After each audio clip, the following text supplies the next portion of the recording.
Hey guys, it's Peyton. So today I'm just gonna be doing my sermon that I talked about. Don't judge me for reading off of this. But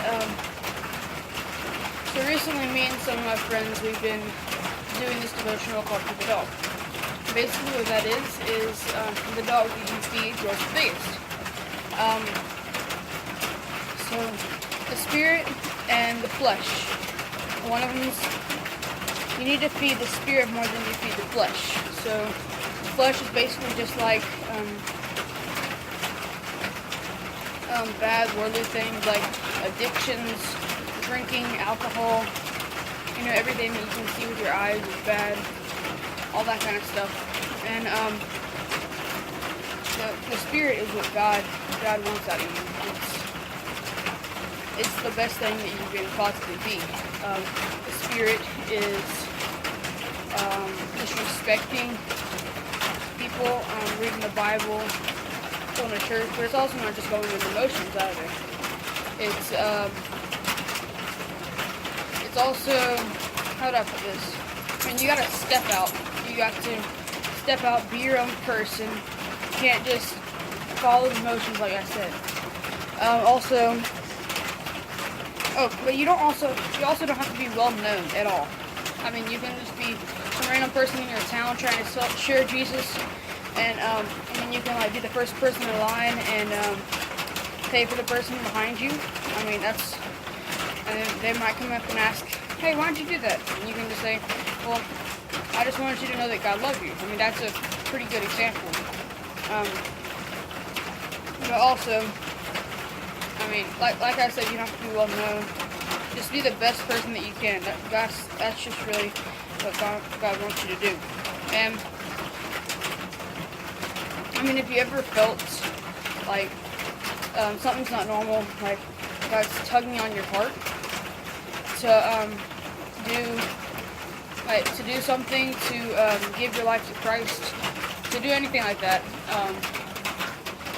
do it. Go for it. I mean, that was the best decision I've ever made in my whole entire life. Personally, well, I'm saved, and personally, I feel like I've been led in ministry. My dad, he actually does full-time evangelism, and I go with him pretty much everywhere. And I mean, I get to go to camps, all that kind of stuff, and I get to see God move in many, many different ways. But also, I don't just get to see the movement. Sometimes I actually get to start the movement. I mean, it's pretty amazing. I mean, every single camp I go to, I get something new out of it. So, for example, let's just say, there's a camp called Camp Living Waters. No, actually, let's do another example. Let's do Fuego. So Fuego's a camp where, you just go, enjoy yourself, and talk about Jesus, and people make it as fun as they possibly can. And, there's this one part of Fuego called Campfire. It's a really awesome, absolutely amazing part of camp. Sure, it's extremely emotional time too, but you get to recognize a whole bunch of it. Actually, one of my friends, last time we went, which was a few months ago, he was crying, that made me cry, and then, he said that the reason he was crying was because he overestimated, God's love for us, and I started feeling the exact same way. It really opens up your eyes. Like this devotional, it's opened up my eyes, although you might not be able to tell. It's honestly helped me in many different ways.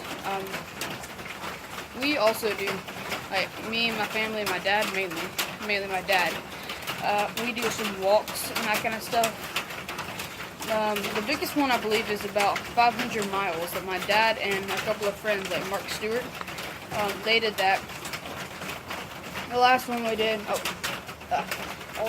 did was 31 miles, and I tried to do it. I was only able to walk 24, but I mean, it's better than nothing. the reason we did that one was because we were raising money for a block party trailer that someone donated the trailer. We were raising money for the equipment for it.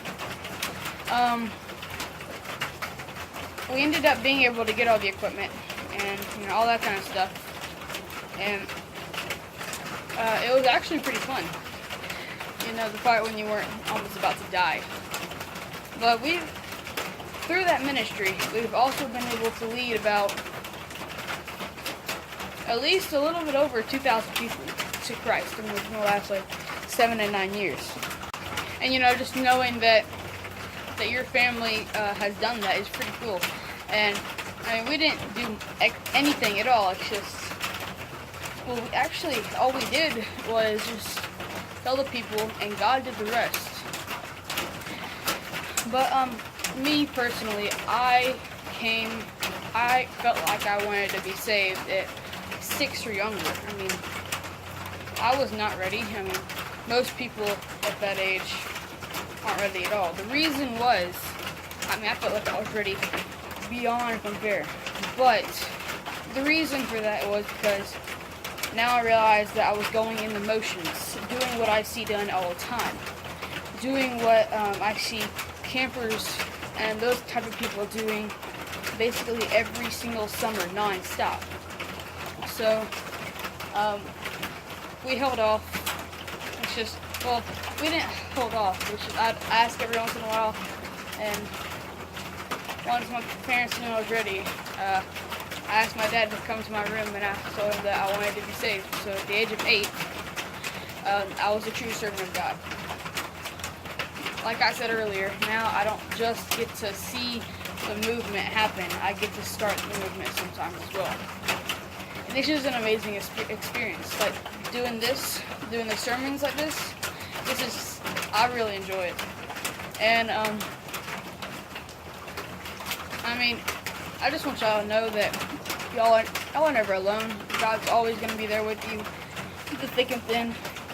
Anything that happens, He's going to be there for you. Might not always feel like it. Anything that you're going through, this might sound kind of odd that I'm just randomly saying this, but the nearest church you got, just go straight to that church, talk to the pastor, talk to anyone. Just because the pastor is the pastor doesn't mean that they're the most perfect person there. It just means that that they accepted the job, and that's pretty much it. And they were able to fully dedicate themselves. So I'm going to pray, and I just want to thank y'all for watching this, and I hope y'all have a great rest of the day. Dear God, thank you for these people. Thank you for them watching this. I pray that they'll all be safe, and I pray that anything that they're going through, I pray that they'll be able to get through it. And I just pray that they'll enjoy themselves, and I pray that you will help them with anything that they're going through. In your heavenly name I pray. Amen.